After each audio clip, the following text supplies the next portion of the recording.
Hi friends, welcome back to our channel PSR. Good morning friends. ఈ వీడియోలో మనం అనంతపురం మదనపల్లి ఈరోజు టమాటా స్టాకు ఎంత వచ్చిందో తెలుసుకుందాము. నిన్నటికంటే తగ్గిందా పెరిగిందా ఈ వీడియోలో అయితే తెలుసుకుందాము. ఇంక ముందుగా అనంతపురం మార్కెట్ చూసుకుంటే ఇక్కడ 30 మండీలు ఉన్నప్పటికీ కేవలం 15 మండీలకు మాత్రమే స్టాక్ వస్తుంది. అది కూడా కొంచెం మెయిన్ మండీలకు మాత్రమే స్టాక్ వస్తుంది. ఇంక ఈరోజు ఓవరాల్ స్టాక్ వచ్చేసి 12,000 బాక్సులు మాత్రమే వచ్చాయి. 12,000 బాక్సెస్ మాత్రమే వచ్చింది అనంతపురం మార్కెట్కి అయితే. ఇంకా మదనపల్లి మార్కెట్ చూసుకుంటే ఇక్కడ 30 కేజీల బాక్సులు, 15 కేజీల బాక్సులు కూడా ఉంటాయి. ఇక్కడ కూడా అంతే అండి. 30 మండీలు ఉన్నప్పటికీ కేవలం కొన్ని మండీలకు మాత్రమే స్టాక్ వస్తుంది. అది కూడా కొంచెం స్టాక్ అనేది తక్కువగానే వస్తుంది. స్టాకు ఎంత తగ్గినా కానీ రేట్లలో మాత్రం ఎటువంటి మార్పు లేదు.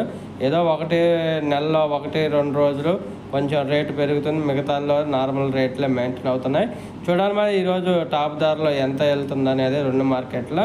ఓకే ఫ్రెండ్స్, వీడియో నచ్చితే లైక్ చేయండి, షేర్ చేయండి.